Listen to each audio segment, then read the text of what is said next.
Second relationship, দ্বিতীয় সম্পর্ক। অনেকেই ভাবেন এটা শুধুই একটা শারীরিক আকর্ষণ, কিন্তু বাস্তবটা অনেক বেশি জটিল। এর পেছনে থাকে মানসিক শূন্যতা, সম্পর্কের টানাপোড়েন, আবেগগত দ্বন্দ্বের গভীর মিশ্রণ। কেনই বা গড়ে ওঠে এই দ্বিতীয় সম্পর্ক? কেন মানুষ ছুটে যায় এই সেকেন্ড রিলেশনশিপের দিকে? এর পিছনের সাইকোলজিটাই বা কি? এর পেছনে কিন্তু অনেক বড় একটা সাইকোলজি কাজ করে, যেমন মানসিক দূরত্ব বা অপূর্ণতা।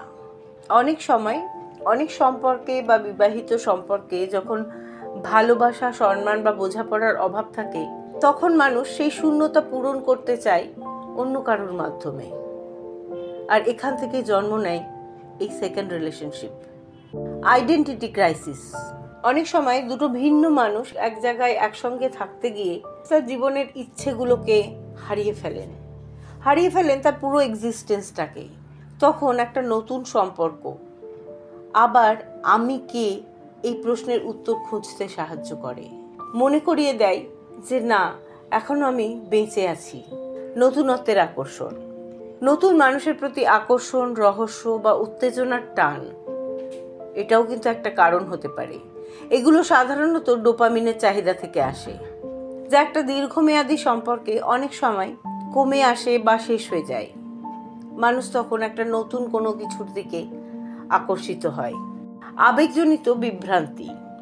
কখনো কখনো শুধু একজন কথা বলার মতো ভালো বন্ধু, এই কথা বলার মতো সম্পর্কের মধ্যে থাকতে থাকতেই একসময় আবেগের দিকে এগিয়ে যায়, যেটা প্রথমে সে নিজেও হয়তো বুঝতে পারে না। বাস্তবতা থেকে পালানোর ইচ্ছে।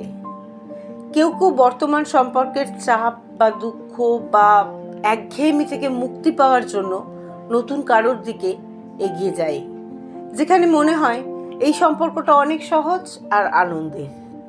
আত্মমূল্যবোধের অভাব বা লো সেলফ এস্টিম। যাদের আত্মবিশ্বাস কম, তারা নতুন কারোর কাছ থেকে প্রশংসা বা আকর্ষণ পেলে নিজেকে আবার গুরুত্বপূর্ণ মনে করতে শুরু করে।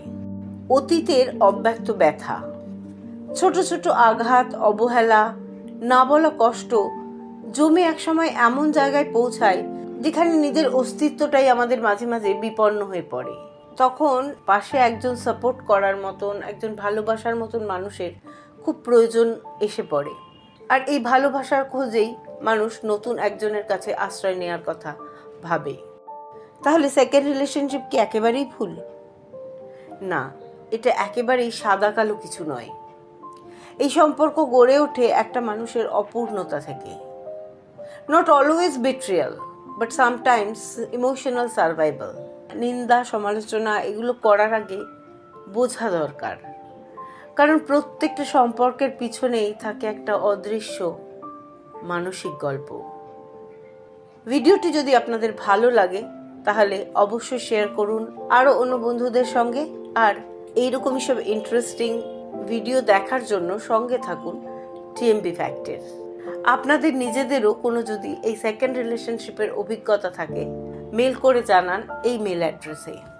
আমরা অবশ্যই সেটা সবার সঙ্গে শেয়ার করার চেষ্টা করব। ভালো থাকবেন সবাই। আজকে এই পর্যন্তই।